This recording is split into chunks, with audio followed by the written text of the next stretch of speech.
नमस्कार, मैं हूं प्रियंका संभव। आप देख रहे हैं मनी 9 और मैं आपके लिए लेकर आई हूं पर्सनल फाइनेंस की खबरों का बुलेटिन, जहां वो खबरें होती हैं जो आपके जेब और जीवन पर असर डालती हैं। तो सबसे पहली खबर मनी टाइम की आपके लिए है अच्छी सी खबर, यानी आपके फायदे वाली खबर। अगर आपके पास भी LIC की कोई बंद पड़ी हुई पॉलिसी है तो अब आपको पॉलिसी दोबारा शुरू करने का मौका मिल रहा है। अगर कोविड के दौरान पैसों की तंगी की वजह से आप अपनी LIC बीमा का प्रीमियम नहीं दे पाए हैं तो LIC लेकर आई है लैप्स पॉलिसी रिवाइवल स्कीम। 7 फरवरी से लेकर 25 मार्च तक LIC पॉलिसी धारकों को लैप्स हो चुकी बीमा पॉलिसी को फिर से सक्रिय करने का मौका दिया जा रहा है, जिसमें बीमा पॉलिसी को फिर से सक्रिय करने पर लगने वाली फीस पर भी छूट मिलेगी।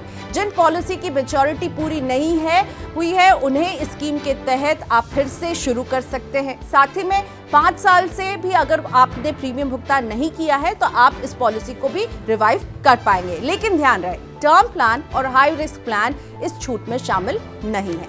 अब आपको साइबर धोखाधड़ी से बचाएगा इंश्योरेंस प्लान।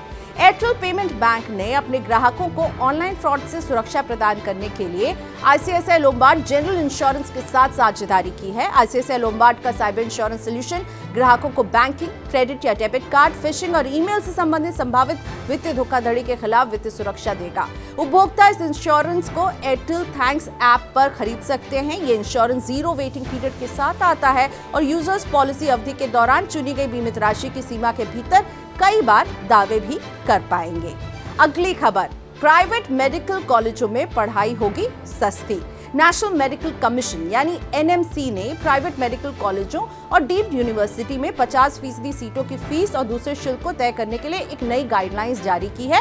इसमें कहा गया है कि अब प्राइवेट मेडिकल कॉलेजों के 50% सीटों की फीस उस राज्य या केंद्र शासित प्रदेश में स्थित सरकारी मेडिकल कॉलेजों की फीस के बराबर ही होगी। इस फीस स्ट्रक्चर का लाभ पहले उन उम्मीदवारों को उपलब्ध कराया जाएगा जिन्होंने सरकारी कोटे की सीटों के तहत एडमिशन लिया है। यदि सरकारी कोटे की सीटों की संख्या उस कॉलेज की कुल सीटों के 50% से कम है तो बाकी उम्मीदवारों को योग्यता के आधार पर फीस पर यह लाभ मिलेगा। अगली खबर, NBFC भी आपको अब देंगे क्रेडिट कार्ड। देश में जल्द ही क्रेडिट कार्ड बाजार में बड़ा बदलाव आने वाला है। भारतीय रिजर्व बैंक RBI अब NBFC को अकेले क्रेडिट कार्ड जारी करने की मंजूरी देने की संभावनाएं तलाश रही है। ये अपनी तरह का पहला कदम होगा। अब तक गैर बैंकिंग वित्तीय संस्थान यानी कि NBFC जिसे हम कहते हैं, उन्हें बैंकों के साथ मिलकर को ब्रांडेड क्रेडिट कार्ड जारी करने की अनुमति थी। इस समय करीब 6 crore 70 lakh credit card holders हैं, जबकि इसकी तुलना में डेबिट कार्ड होल्डर्स की संख्या 93 करोड़ 4 लाख है। देश में क्रेडिट कार्ड करीब 3 दशक से मौजूद होने के बावजूद चिंताजनक बात यह है कि आक्रामक खुदरा बैंक एक छोटे ग्राहक वर्ग को लक्षित कर रहे हैं और छोटू की डिमांड बढ़ गई है। तो कौन है ये छोटू? मनी टाइम की यह है अगली खबर। LPG सिलेंडर पर सरकार की सब्सिडी बंद होने के बाद देश में छोटू की डिमांड में हम गजब का इजाफा देख रहे हैं। छोटू का मतलब है 5 किलोग्राम वाला छोटा सा रसोई गैस सिलेंडर। IOCL इसे इंडियन छोटू नाम से ही बाजार में बेचती है। करीब 14 किलोग्राम वाले सिलेंडर की कीमत दिल्ली में अभी 899 रुपए 50 पैसे है, जबकि 5 किलोग्राम वाले सिलेंडर की कीमत है 330 रुपए। यही वजह है कि प्रधानमंत्री उज्ज्वला योजना के तहत करीब 7.5 लाख से भी ज्यादा लाभार्थी स्टैंडर्ड जो 14 किलोग्राम घरेलू सिलेंडर है उसकी जगह 5 किलोग्राम वाले सिलेंडर पर स्विच कर रहे हैं। 1 जनवरी तक तेल मार्केटिंग कंपनियों ने उज्ज्वला योजना के तहत करीब 8 लाख नए लाभार्थियों को 5 किलोग्राम के कनेक्शन जारी किए हैं। मई 2020 से सरकार की सब्सिडी खत्म करने के बाद छोटे LPG सिलेंडर यानी कि छोटू की बिक्री जो है वो 2021 में बढ़ती हुई दिखी है। अगली खबर, निवेशकों के डूबे 3 लाख करोड़ रुपए। भारतीय शेयर बाजार ने सप्ताह के पहले दिन की शुरुआत गिरावट के साथ की। BSE सेंसेक्स सोमवार को 1024 अंक का गोता लगाकर 58,000 अंक के नीचे बंद हुआ है। विदेशी निवेशकों की बाजार से पूंजी निकासी जारी रहने को लेकर चिंता से भी बाजार में ये गिरावट हावी रही। रिजर्व बैंक की मौद्रिक नीति समीक्षा से पहले निवेशकों के सतर्क रुख से बाजार कमजोर खुला। नेशनल स्टॉक एक्सचेंज में निफ्टी ने भी करीब 302 अंकों का गोता लगाया। 17,213 अंक पर यह बंद हुआ है। शेयर बाजार में इस गिरावट से निवेशकों को करीब 3 लाख करोड़ रुपए का नुकसान हो गया है। कार के फीचर्स वाला इलेक्ट्रिक स्कूटर आ गया है बाजार में। एमो इलेक्ट्रिक बाइक्स ने एक नया electric scooter Jonty plus launch किया है। दिल्ली में इस इलेक्ट्रिक स्कूटर की एक शोरूम कीमत 1,10,000 रुपए है। जॉन्टी प्लस में 60 वॉट लिथियम बैटरी है। ये स्कूटर एक बार चार्ज होने पर 120 किलोमीटर तक चल सकता है और इसे 100% चार्ज होने में 4 घंटे का समय लग जाता है। ये electric scooter cruise control switch, electronic assisted braking system और एंटी थेफ्ट अलार्म जैसे फीचर से लैस है। इसके अलावा स्कूटर में side stand sensor, central locking, front disc brake, DRL lights दी गई हैं। 2 व्हीलर की तो बात हो गई, अब बात करते हैं 4 व्हीलर की, और वो भी देश की अग्रणी मारुति सुजुकी के बारे में। मारुति ने अपनी नई बलिनो की बुकिंग शुरू कर दी है। अपनी ये प्रीमियम हैचबैक बलिनो का नया वर्जन लेकर आई है मारुति, और ग्राहक 11,000 रुपए के भुगतान पर नई बलिनो को बुक कर सकते हैं।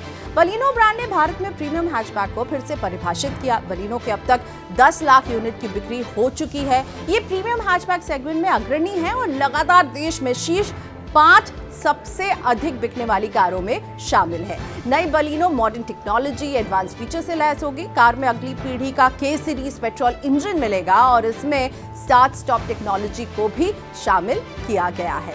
अगली खबर, गिरते बाजार में भी हरे निशान में बंद हुआ है पेटीएम का शेयर।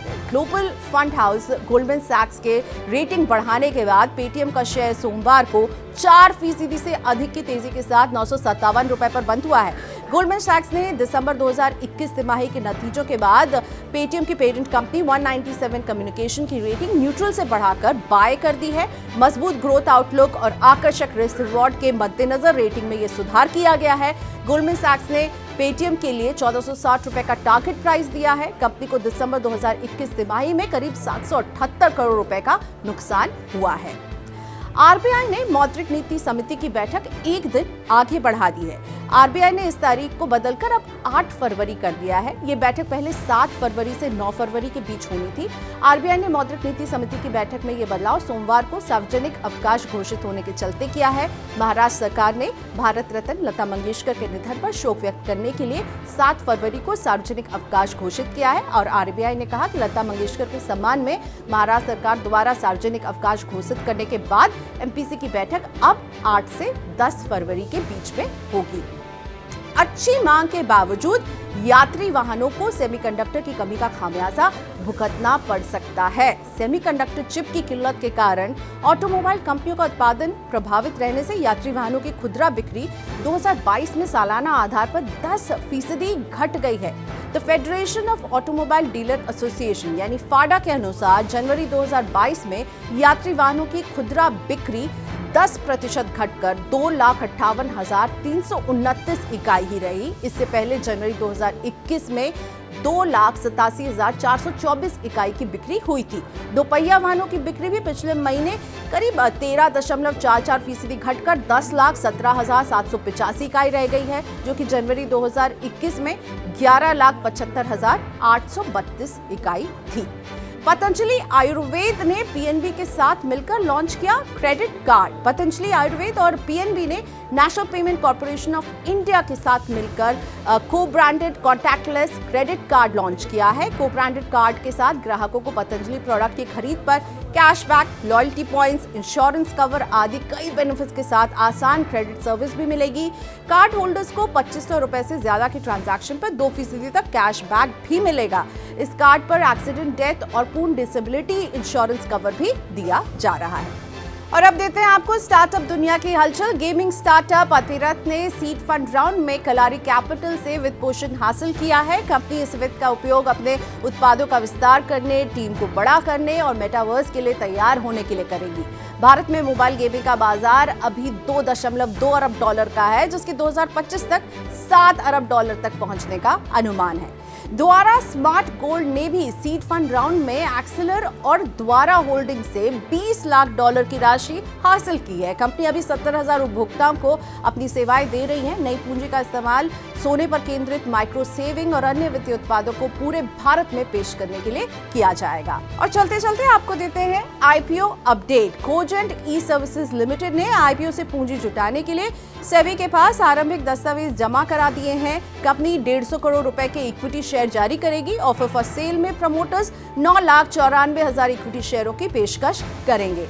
देश की सबसे बड़ी एफएमसीजी कंपनियों में से एक अडानी विल्मर के शेयर 8 फरवरी को शेयर बाजार में लिस्ट होंगे। अडानी विल्मर का आईपीओ 27 से 31 जनवरी के बीच आया था और इसे 17.37 गुना अधिक बोलियां मिली थी।